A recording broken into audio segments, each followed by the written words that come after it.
Hey, welcome to Integrative Preparedness. I'm Steve Smith. Want to ask you a question. How are your keyboard warriors? Now, when I say that, you probably immediately think about those people that we make fun of, right?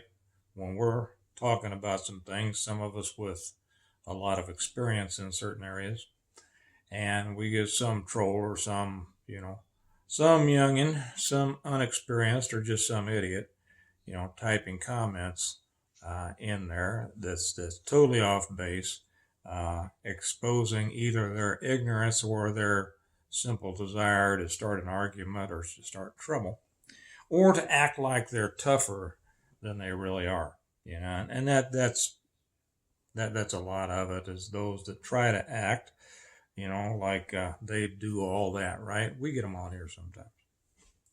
Um, but that's not what I'm talking about. couple of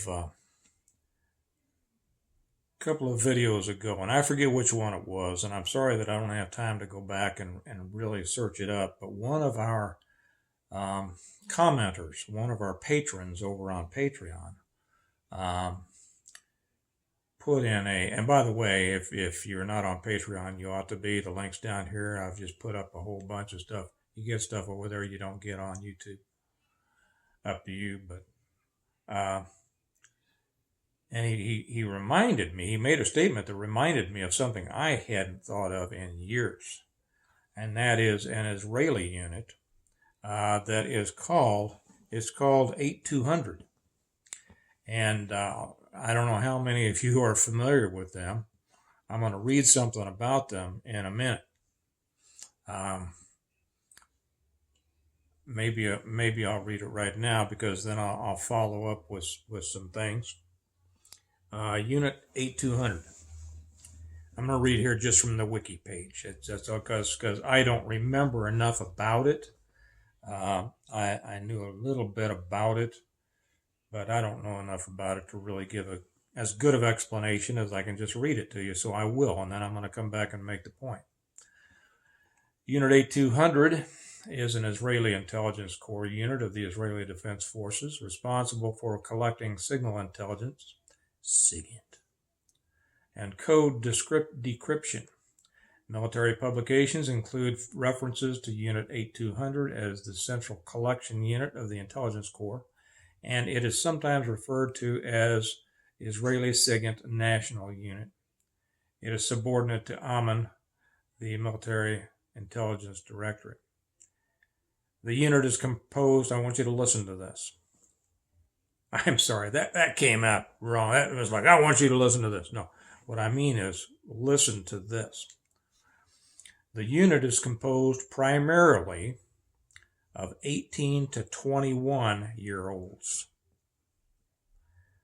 As a result of the youth of the soldiers in the unit and the shortness of their service period, the unit relies on selecting recruits with the ability for rapid adaptation and speedy learning. Matter of fact, I'm not sure if it says later on in this, but they really look for people who don't have to be taught very much. They learn on their own. They're just those kind of people, which I am not. And I'll talk about that in a minute too. After school programs for 16 to 18-year-olds teaching computer coding and hacking skills also serve as feeder programs for the unit. Former Unit 8200 soldiers have, after completing their military service, gone on to the founding and occupying top positions in many international IT companies and in Silicon Valley. And now I remember that our commenters, the reason that he made the comment was saying, hey, people from 8200 are all up in our grid, and they are. So they run it, and I don't know if there's a list here. I've seen the list of all the companies. Oh my gosh, yeah, okay. What I would suggest you do when you're done watching this, go to Wiki and just look up Unit 8200, and you will see all of the companies that graduates of this company work for or have founded. Okay, let's get back to the article. According to the Director of Military Sciences at the Royal United Services Institute, I think that's a Brit organization. Must be. It's royal. Quote, Unit 8200 is probably the foremost technical intelligence agency in the world and stands on par with the NSA in everything except scale. Now I'm going to put a tagline on that down here because it said something else. They give his quote again. Unit A200 is probably the foremost technical intelligence agency, but there are more important parts coming up in the world and stands on par with the NSA and everything except scale. Here's the thing. They are highly focused on what they look at, certainly more focused than the NSA. And they conduct their operations, here it is, with a degree of tenacity and passion that you don't experience elsewhere.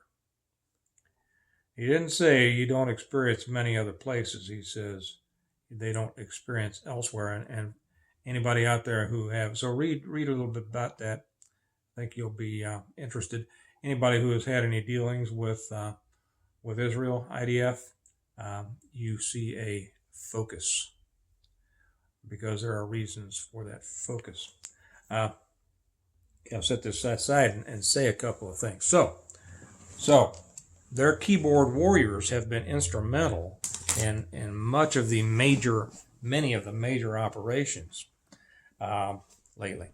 I remember in my early days of law enforcement, I had a friend of mine who actually we'd gone through the police academy together, and then we kind of went on. He was one of these real brains, and he was over at this was a while later, he was over at my apartment for, I don't know why, we weren't close. We were totally different kinds of people.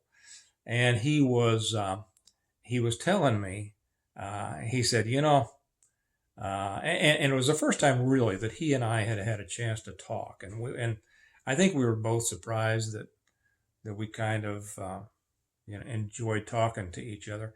He says, everybody has always felt that you were kind of a throwback. I mean, you were like a throwback to the old West, the Wild West. I guess he was right in that. He went a different direction. He went with the agency, CIA, into their electronic communications, their SIGINT, their all sorts of, I don't know what he was in, but I'm sure, well, a little bit, but not much. While I wanted to go out and work the streets. I couldn't imagine why anybody wanted to sit in an office on a computer. And I thought that I was really making a difference out there in the world. And so I sat, like I say, I enjoyed going out one-on-one or one on more than one on many sometimes, on the streets every night, and thought that I was really doing it. You know what? The world was no different after I left than it had been before I went on. Okay? The fact that I was out there on the streets did not help the world a bit. Hopefully it helped a few individuals. Hopefully that was true. But as far as an effect on the world, not a bit. And well, I won't go down that path any farther. But I tell you, I'm sure this guy, what he did, whether for good or bad, now he was a good guy, but once you get in the snake pit, I don't know him well enough to know which way he would have gone. I'm sure that whatever he did had a great effect on the world, on a great many people in the world. And that was because of his keyboard warrior skills. So my question to you is, in your group, how are your keyboard warriors? It's a very important question. That's one of the reasons that I rely on. In our group, we have a couple of people that are just very, very good. Very good. And in what's going on now, with the challenges that we have now, let me ask you this. Which skills serve you better? Which skills serve us better in what's going on right now and what we anticipate to be going on for a while? Your ability to move stealthily through the woods, your ability to move stealthily through the city, either independently or in small units or in whatever, your ability to live off the land, your ability to start a fire 39 different ways, or your ability to navigate that world of ones and zeros. To protect yourself, first off, potentially down the road to be able to affect the world around you. I won't go any further than that. I think you all understand exactly what I'm saying. But those of us who are pretty good in the physical combat skills, we are not the ones who are going to have much of an effect on what's going on right now. Now, hopefully we are tuned in enough to go through those basic and secondary and all preparedness levels. But when it comes to interacting with, interfacing with, and competing with the forces that may be brought against us, we don't have the weapons for that. You need people in your group that do. And these are the guys that you might not look at. Just saying, I want you on my team out there in the city or in the woods. But I tell you what, these are the guys that you want on a laptop back there in a secure situation, taking care of things. And I think that we know that the wars of the future, just like recent, the last 20 years, have more and more and more been in the ether. So I'm not saying give up our skills at all, because, depending on what happens, those skills may be needed, but they're not needed right now, and the other skills are. So what I'm saying is this: don't look down on, don't diminish the importance of those keyboard warriors who truly are keyboard warriors, who can do something with a keyboard. I don't mean those idiots out there trying to act tough, when they can't be called out. And if you're lucky enough to have one or two of those, or as many as you can get in your group, good for you. If you're not, that might be something that you want to keep an eye out for. So, well, we're coming in some interesting times, aren't we? By the way, and if those of you who are still here, which means you're the hardcore ones, you're the good ones, we're covering a lot more of the daily stuff, the political stuff over there on American Reversion. I invite you over there. By the way, remember that the new book is out, The Blessings of Freedom. And if we are to enjoy the blessings of freedom, we have to be able to interact with the world around us in all ways. So I'll leave it at that. Remember that we prepare well today in order to live well tomorrow.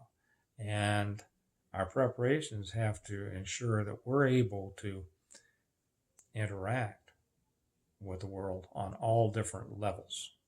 Okay. You all have a good night. I'll talk to you tomorrow. Bye-bye.